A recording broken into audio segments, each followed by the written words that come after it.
Ukraine rejecting an ultimatum from Russia to surrender the key port city of Mariupol this morning by 5 a.m. Moscow time. This comes as Ukrainian President Zelensky is warning of the threat of World War III. Watch. I am ready for negotiations with him. I was ready over the last 2 years. And I think that without negotiations, we cannot end this war. But if these attempts fail, that would mean that this is a third world war. Joining me right now is the Deputy Chief of Staff and Advisor to Ukrainian President Zelensky, Ihor Zhovkva. Ihor, thanks very much for being here. Tell us what specific demands Russia was making and what the plan is from your standpoint. Why does Russia want Mariupol? Well, as far as the Mariupol is concerned, Russia wants this city to be a kind of symbolic victory for them, because for already 26 days they're trying to encircle, to besiege any major city, be it the capital of Ukraine, Kyiv, or Odessa, or Kharkiv, and they are failing.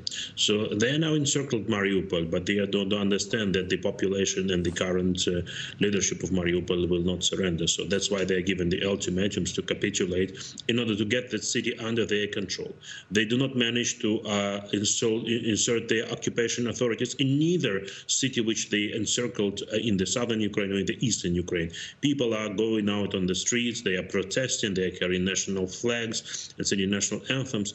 So seeing this, Russians try to make the humanitarian catastrophe, the humanitarian disaster. They're making atrocity. In Mariupol, they every day bombard many civilian objects, like the drama theater, like yesterday the art school, or previously the maternity hospital. So they try to break the will of Ukrainians staying in Mariupol, but they will fail, and they are failing already.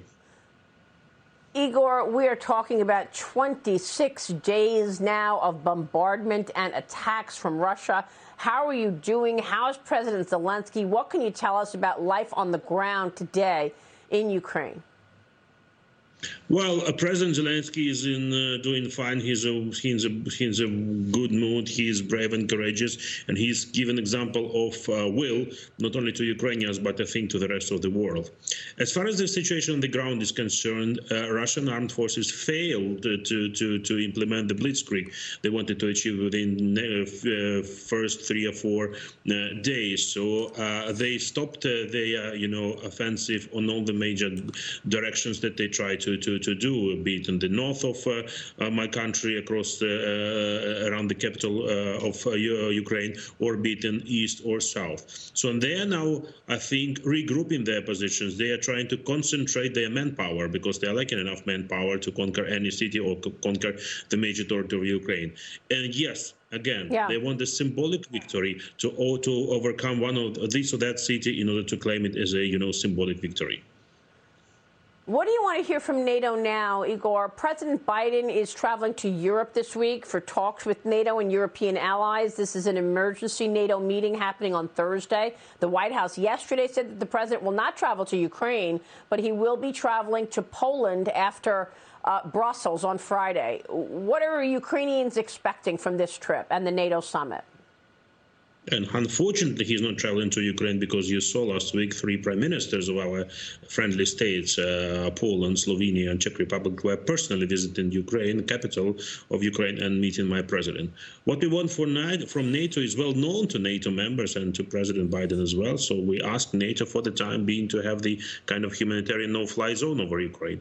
If this is not the case, and we see this is not the case, so just let Ukrainians be equipped with additional instruments to defend the sky, be it an anti-missile system, so air defense system, or be it a fighter jets. There are other possibilities for some countries to help to Ukraine with this regard. But yes, we like the position of the US and other members of NATO.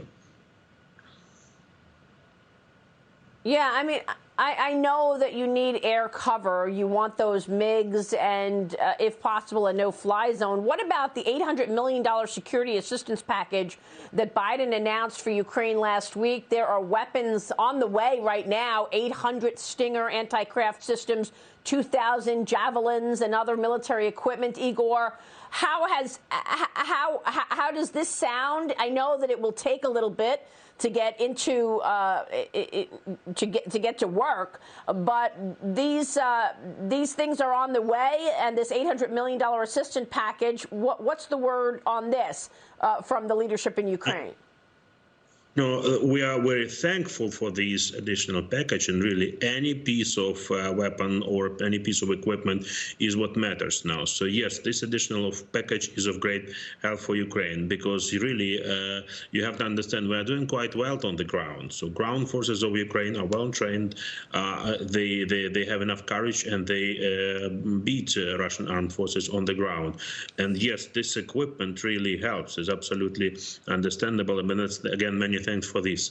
But again, in order to win the war, in order to bring aggressor back to where he came from, we need this air defense. Yeah. So combined, those two things, if combined, would significantly help my country. All right, Igor, we are praying for you and the people of Ukraine. Thank you, sir. Igor Zhovkva joining us this morning. We'll be in touch. Thank you, sir. Yeah. Stay safe.